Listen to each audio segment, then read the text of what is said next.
Assalamualaikum warahmatullahi wabarakatuh. Anak-anak hebat, apa kabarnya hari ini? Semoga semuanya sehat dan selalu dalam lindungan Allah ya.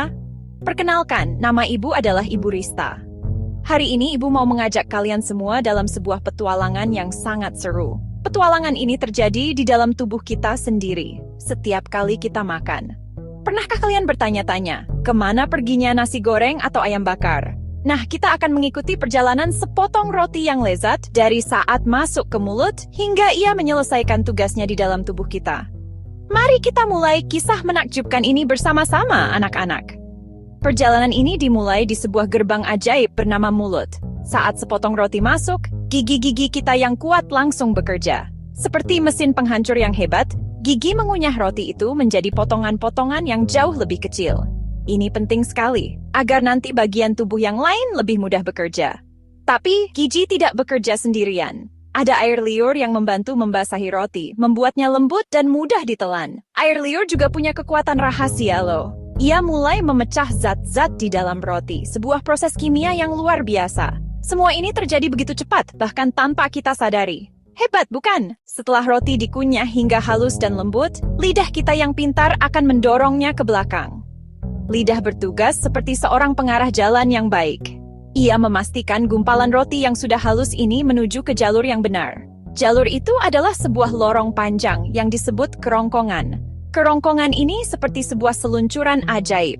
Dinding-dindingnya akan bergerak bergelombang, mendorong makanan turun perlahan-lahan. Gerakan ini sangat teratur dan lembut, memastikan makanan tidak tersesat dan bisa sampai ke tujuan berikutnya dengan aman. Subhanallah, betapa sempurnanya Allah menciptakan setiap bagian tubuh kita. Perjalanan melewati kerongkongan hanya butuh beberapa detik saja. Ini adalah perjalanan singkat namun sangat penting. Bayangkan jika tidak ada gerakan mendorong di kerongkongan, makanan bisa saja tersangkut di tengah jalan. Tapi Allah yang Maha Pengatur telah merancangnya dengan begitu sempurna. Setiap kali kita menelan, gerakan itu terjadi secara otomatis. Kita bahkan tidak perlu memikirkannya. Ini adalah salah satu dari ribuan keajaiban yang Allah berikan kepada kita setiap hari. Perjalanan roti ini baru saja dimulai, dan ia akan segera tiba di sebuah stasiun yang sangat sibuk dan penting di dalam perut kita. Setelah melewati seluncuran kerongkongan roti tadi, akhirnya tiba di sebuah kantung besar yang elastis. Tempat ini bernama lambung. Lambung ini seperti sebuah blender raksasa di dalam perut kita. Dinding-dindingnya sangat kuat dan bisa meregang untuk menampung semua makanan. Begitu roti tiba, dinding lambung mulai bergerak, meremas dan mengaduknya dengan kuat. Proses ini mencampur roti dengan cairan-cairan hebat yang ada di dalam lambung. Makanan yang tadinya masih berbentuk gumpalan kecil, kini akan diubah menjadi seperti bubur yang sangat halus. Proses ini membutuhkan waktu beberapa jam loh. Di dalam lambung, ada cairan-cairan ajaib asam lambung enzim. Jangan bayangkan asam ini seperti air jeruk ya. Asam lambung jauh lebih kuat. Tugasnya adalah membunuh kuman-kuman atau bakteri jahat. Ini adalah sistem pertahanan tubuh kita yang luar biasa. Sementara itu, enzim-enzim bekerja seperti gunting-gunting super kecil. Mereka memotong-motong protein di dalam makanan menjadi bagian yang lebih sederhana lagi. Semua bekerja sama. Asam lambung dan enzim memastikan makanan benar-benar hancur dan siap untuk perjalanan selanjutnya. Allah menciptakan sistem ini untuk melindungi kita. Coba bayangkan, anak-anak. Lambung kita bekerja tanpa henti. Bahkan saat kita tidur, ia terus mengaduk dan mencerna makanan agar tubuh kita mendapatkan energi. Dinding lambung itu sendiri sangat kuat sehingga tidak ikut hancur oleh asam yang dikeluarkannya. Allah melapisinya dengan lapisan lendir pelindung yang tebal. Ini adalah bukti betapa teliti dan sayangnya Allah kepada kita. Setiap detail kecil dalam tubuh kita sudah dirancang dengan sempurna. Tanpa kita sadari, sebuah pabrik pengolahan yang canggih sedang bekerja di dalam perut kita memastikan kita tetap sehat dan kuat setiap saat. Masya Allah, sungguh luar biasa. Setelah sekitar 2 hingga 4 jam berada di dalam lambung, bubur makanan yang halus itu kini siap untuk melanjutkan perjalanannya. Sebuah pintu kecil di bagian bawah lambung akan terbuka. Bubur makanan itu akan didorong sedikit demi sedikit untuk memasuki lorong berikutnya yang sangat panjang. Perjalanan roti kita belum selesai. Ia akan memasuki bagian yang paling menakjubkan dari sistem pencernaan. tempat di mana semua sari-sari makanan yang baik akan diserap oleh tubuh. Mari kita ikuti terus petualangan seru ini untuk melihat keajaiban Allah selanjutnya yang lebih besar lagi.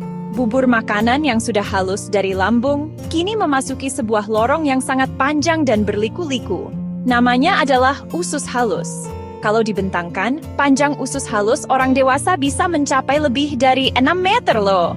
Di dalam lorong panjang inilah keajaiban sesungguhnya terjadi. Bubur makanan bergerak perlahan di sepanjang usus halus, hati pankreas. Mereka mengirimkan cairan ajaib untuk memecah makanan sampai sekecil molekul. Di sepanjang dinding usus halus ada jutaan tonjolan kecil yang disebut villi. Ilustrasi close-up villi menyerap nutrisi. Villi membuat permukaan usus sangat luas. Tugas mereka menyerap sari-sari makanan seperti vitamin, mineral, protein, karbohidrat. Bayangkan villi seperti tangan-tangan kecil mengambil nutrisi. Nutrisi masuk ke aliran darah. Darah mengantarkan nutrisi ke seluruh tubuh, ujung rambut, ujung kaki. Proses ini bukti kebesaran Allah. Allah menciptakan sistem ini agar tubuh mendapatkan energi untuk berlari, belajar, bermain. Otak butuh nutrisi untuk berpikir. Otot butuh energi untuk bergerak. Setiap sel butuh makanan untuk hidup. Semua ini berasal dari makanan yang diproses di usus halus. Tanpa penyerapan, sebanyak apapun kita makan, tubuh tidak mendapat manfaat. Tidak ada ciptaan Allah yang sia-sia. Semuanya punya tugas. Perjalanan di usus halus memakan waktu beberapa jam. Selama itu, yang baik dan bermanfaat diambil. Lalu sisa-sisanya. Serat kasar didorong maju. Mereka tidak dibuang begitu saja. Perjalanan berlanjut ke stasiun terakhir sistem pencernaan. Di sana, sisa diproses sebelum dikeluarkan.